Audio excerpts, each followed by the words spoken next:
Bonjour et bienvenue dans le podcast AWS en français.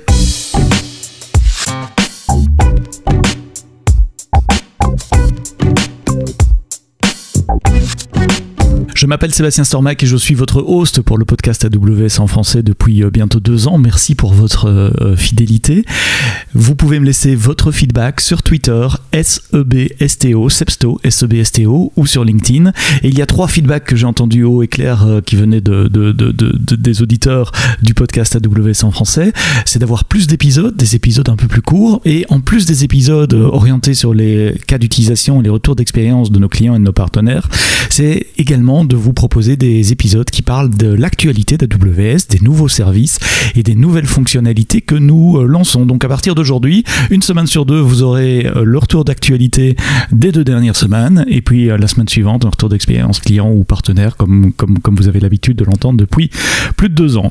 Donc j'ai sélectionné 1, 2, 3, 4, 5, 6 nouveautés sur les 2 dernières semaines.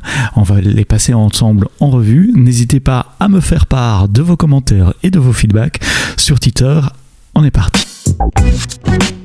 Alors la première nouveauté dont je voulais parler cette semaine, elle a été lancée il y a 1 mois à peu près, c'était le 1er avril et c'est pas une blague, c'est la possibilité de filtrer le trafic vers votre site web avec une extension à AWS WAF. WAF, vous savez, c'est le Web Application Firewall, une extension qui s'appelle Bot Control. Donc Bot Control, c'est un ensemble de règles qui peuvent détecter le trafic généré par des bots plutôt que le généré par des humains sur votre site web, et d'identifier ce trafic, de le labelliser, de le cataloguer et éventuellement de le bloquer si c'est ce que vous souhaitez faire. Savez-vous que selon nos recherches à nous, à peu près 51% du trafic qui atteint un site web, c'est du trafic généré par des machines, ce qu'on appelle des bots, donc des scripts, des programmes.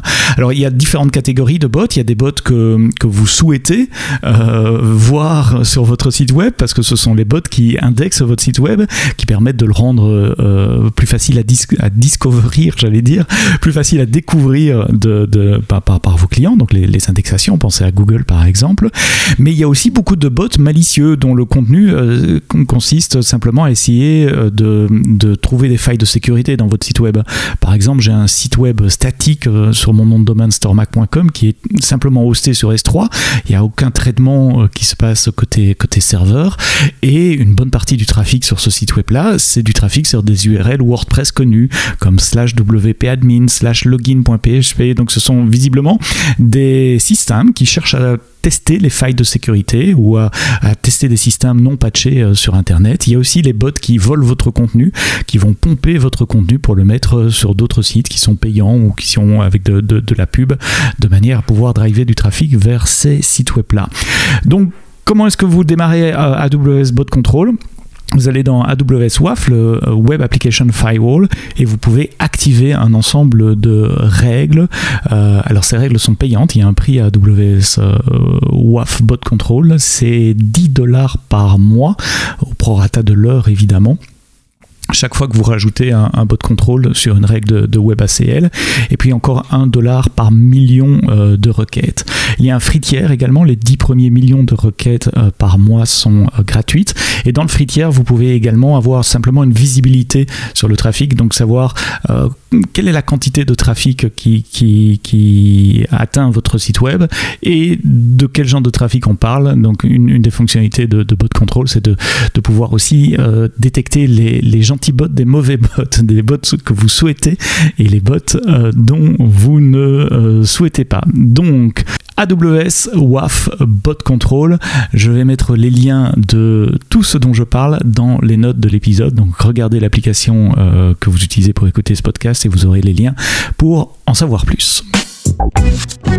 Deuxième nouveauté dont je voulais vous parler cette semaine, c'est Amazon CodeGuru. Alors vous allez me dire, Amazon CodeGuru, c'est pas nouveau, c'est quelque chose qui a été lancé, je crois que c'était à reInvent, pas l'année passée, donc l'année d'avant, 2019 si je ne me trompe pas, et Amazon CodeGuru, C'est un système basé sur l'apprentissage machine qui permet d'analyser le code source de votre application. Donc de faire du code review automatiquement basé sur un système entraîné par des millions et des millions de lignes de code que nous avons générées, que nous avons codées côté Amazon et AWS. Alors, deux feedbacks que nous avons reçus de la part des clients d'Amazon Code Guru. Le premier, c'était trop cher.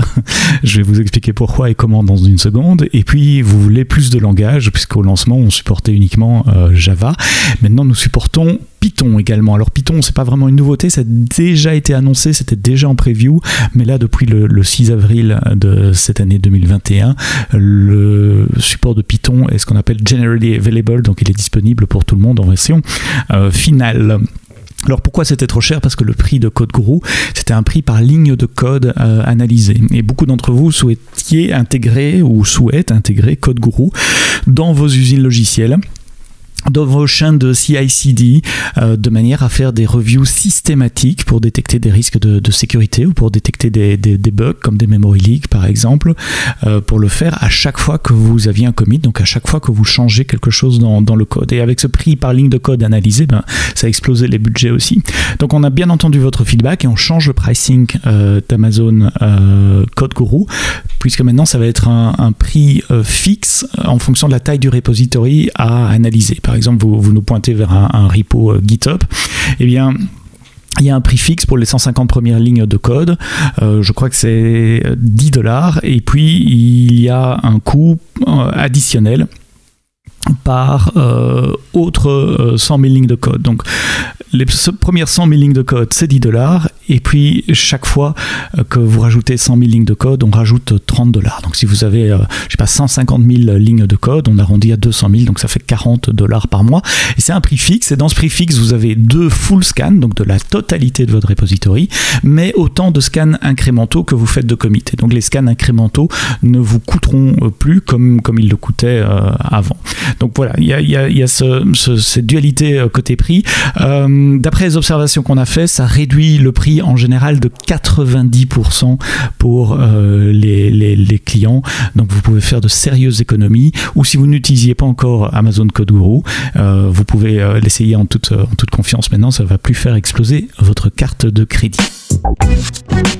Autre nouveauté, c'est dans le monde du stockage et de l'analytique, pour être plus précis, avec Amazon Redshift. Amazon Redshift, c'est ce service entièrement managé qui vous permet de faire tourner des data warehouses avec un ratio price-performance à peu près 3 fois mieux que n'importe quel autre data warehouse que vous pouvez trouver dans le cloud. Alors l'année passée, on avait lancé des nœuds, des nouveaux types de nœuds, des nouveaux types d'instances pour Amazon Redshift. Ce sont les RA3 qui avaient pour la première fois la capacité de découpler le compute du stockage. Donc le stockage long terme se faisait sur S3 avec un cache local avec des disques SSD et de manière à pouvoir traiter des gros volumes de données en local et accès à du CPU en local. Donc ça c'était l'état de l'art, je vais dire, pour Amazon Redshift. Cependant, beaucoup de nos clients nous remontaient que le CPU et surtout la bande passante pour ramener ces données devenait le bottleneck, et donc on lance à partir du 14 avril, donc c'était il y a 2 semaines, une couche de cache qui s'appelle Aqua, donc qui vient se mettre entre les nœuds de compute RA que vous avez, RA3 pour être spécifique, que vous avez dans Amazon Redshift, et Amazon S3.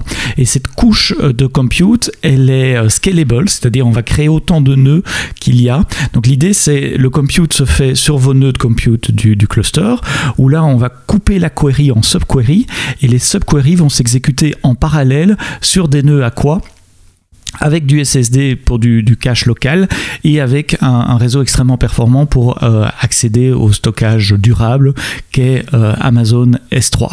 Donc c'est une couche d'accélération que vous pouvez activer sur vos clusters, pour autant que ce soit des clusters récents à base d'instances RA3. C'est très simple à mettre en œuvre, vous faites turn on, turn off et vous redémarrez le cluster, donc il n'y a pas vraiment de configuration particulière pour faire cela. Dans le blog qui annonce cette nouveauté, Jeff Barr a fait quelques tests. Donc il a créé un data warehouse avec une table qui a 18 milliards de lignes, et puis il a tapé quelques queries SQL un peu compliquées pour aller rechercher par exemple dans une table qui représente tous les commentaires que des clients peuvent laisser sur un produit, quelque chose qu'on connaît bien chez Amazon Retail. Sans Aqua, sa query prenait 4 minutes. Avec Aqua, elle a pris 57 secondes. Donc il y avait un ratio de 1 à 4. Alors évidemment, je ne suis pas en train de dire que toutes vos queries seront 4 fois plus rapides avec Aqua, puisque évidemment les queries dépendent de la structure de la table, du type de données, du type de query que vous allez faire.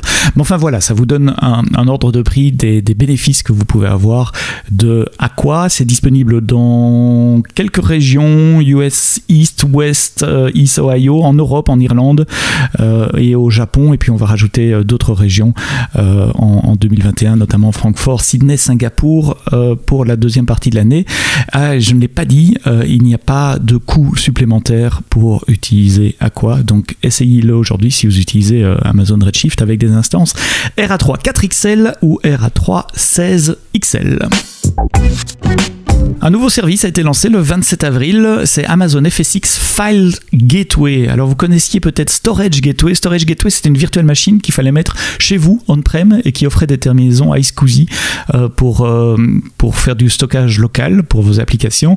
Un stockage qui était répliqué de façon asynchrone vers le cloud pour avoir une copie dans le cloud. Eh bien, Amazon FSx File Gateway, c'est exactement la même idée, mais plutôt que de le faire avec du iSCSI, c'est Amazon FSx, vous savez, ce service managé pour des shares Windows, donc des shares de file system Windows. De nouveau, c'est une virtuelle machine installée chez vous, soit sur VMware ESX, Microsoft Hyper-V, Linux. Évidemment, il y a des use cases où vous pouvez le faire sur Amazon EC2 aussi, ou ça peut même être une hardware appliance, pourquoi pas. Mais donc l'idée, c'est que vous tournez ça chez vous. Chez vous, ça offre des shares Windows, donc vos applications ou vos utilisateurs, vos collaborateurs peuvent simplement se connecter à ce share Windows, et tout ce qui est déposé sur ce share Windows est en fait repliqué sur un Amazon FX qui se trouve dans le cloud, et donc que vos applications tournent dans le cloud ou on-premises, elles peuvent avoir la même vue du file system. Une fois que c'est dans le cloud, ça s'intègre aussi avec AWS Backup, donc vous pouvez faire des backups de ces file systems EFX. C'est mon collègue Steve Robert qui a fait le blog post, et je vous mets le lien évidemment dans les notes de ce podcast.